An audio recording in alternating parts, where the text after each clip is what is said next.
Hey, it's Jess. Welcome back. Today I'm here to talk about We Used to Live Here by Marcus Kluwer. In this book, you are following Eve and Charlie. They just bought this old foreclosed house and are fixing it up.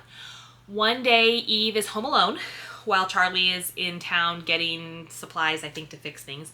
And there's a knock at the door. A man and his family are on the doorstep, and he says, "Hey, I used to live here. Can I bring my kids and my family in to look around to show them where I used to live?" Very bold of you to ask, sir. Eve does not want to. She says, "I need to ask my girlfriend." Charlie calls Charlie. Charlie doesn't answer the phone, so she ends up letting them in. Mistake number one. And once they get in, they will not leave. And then things just get super weird and go off the rails from there. There are, in between chapters, there are little excerpts from the sale of land deeds. There's newspaper articles. There's a bunch of other random mixed media things between the chapters. And at the bottom, there's no signatures or it tells you where it's from or anything. It's Morse code. There are a lot of things in this book that you could do research and go down a rabbit hole. I did not do that. I enjoyed it for what it was. This book originally started on the No Sleep Reddit subreddit. I heard it's been being turned into a movie now. I don't think it's out yet. But this is just a super trippy book. I will tell you, the ending was not satisfying for a lot of people. I have a friend who read it, and I said that I loved it. And she's like, "Really?" I was very unsatisfied. I was very unhappy. She did send me a link to go down to go into some of the lore and do research and stuff. Again, I haven't looked at that. I didn't really want to. I know that this is a very divisive book. Some people really, really like it, and some people really, really hate it. I really liked it. There were parts Eve really is the main character, and there's some parts where being in her brain is not fun, and you're just kind of whiny. And this is kind of your fault because you let them in by being she's a people pleaser. And she let them walk all over her, and look what happens. I guess this is a, PSA to don't be a people pleaser, but I still am. So it's also a PSA that if some rando comes to your door and asks if they can come in and look at your house, say no. Anyway, I thought that this was a good book. It was very visually dynamic. I could understand, I could see the world that we were in.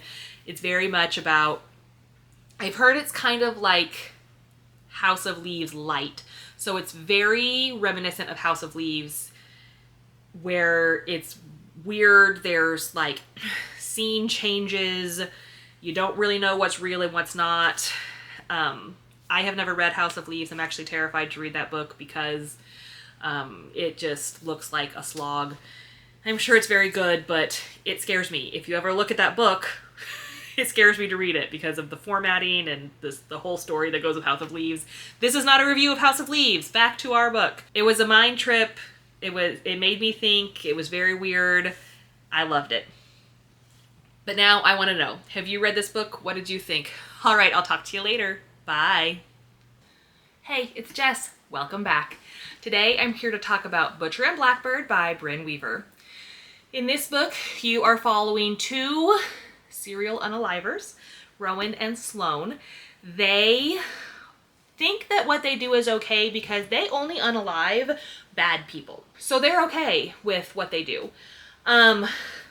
One day they meet and kind of have a connection, decide to have a yearly contest where once a year they meet up with a hit, and whoever can finish that person off first is the winner of the year.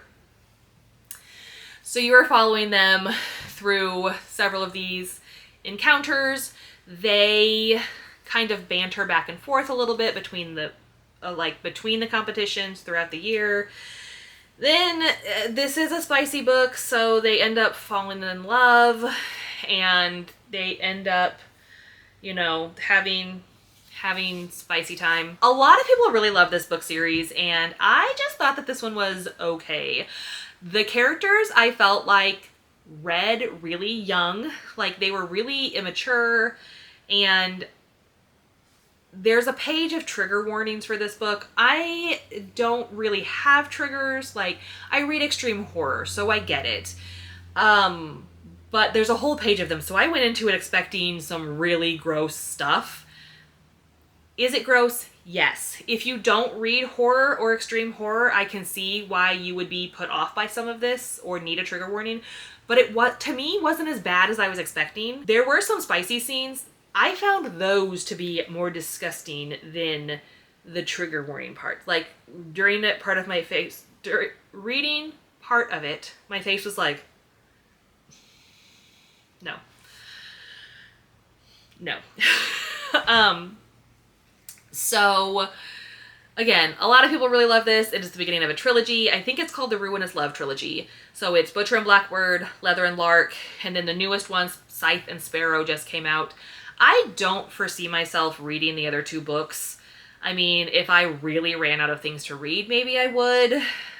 But I didn't vibe with the writing, didn't like the characters, didn't really like the story overall. I know that is an unpopular opinion. These are very popular books, and a lot of people really like them, especially like because dark romance is really becoming a thing. So a lot of people really like these books. It just wasn't for me. But now I want to know, have you read this book? What did you think? All right, I'll talk to you later. Bye. Hey, it's Jess. Welcome back. Today I'm here to talk about Thornhedge by T. Kingfisher. This is a short little novella that is, well, maybe it's a short story. Doesn't matter. This is a retelling of Sleeping Beauty, where the whole idea behind it is maybe the witch wasn't the bad guy. Maybe Sleeping Beauty was put to sleep for a reason. You are following Toadleen. She has been tasked with guarding this tower for forever and eternity, basically. She has been guarding this tower and the bramble bush for years and years, like decades. No, like centuries. She kind of talks about all the changes that she's seen happen during her time guarding this castle. One day, a knight comes who proclaims that he is a knight, but admits that he's not a very good one. And he is doing his knightly duty and needs to go into the castle and awake the fair maiden. And Toadleen is like, don't, because she's evil. This was just such a cute little book. I love T. Kingfisher's writing. I love that her main characters almost always are older. So like 30s, 40s, sometimes older than that. I'm getting really tired of these fantasy books with all these like 19, 20, early 20-year-olds. And this one has a little bit of romance because like you see a romance blossoming between Toadleen and this knight, but it's not just about romance. Like, it really is about the story of what creature is in this tower behind this hedge of thorns. But I just love T. Kingfisher so much. I think her banter is witty, her characters are written well, and it was a good time. Also, Sleeping Beauty is one of my favorite Disney movies. I just love this, and I love the story of Sleeping Beauty. So reading it in kind of like a flip-flop was something I had not read before. So I also really enjoyed that. Easy 5 stars for me. Most things that T. Kingfisher writes are 5 stars for me just because I enjoy her writing so much. It's so engaging, so entertaining, and again, I just adore it. But now I want to know, have you read this book? What did you think? All right, I'll talk to you later. Bye.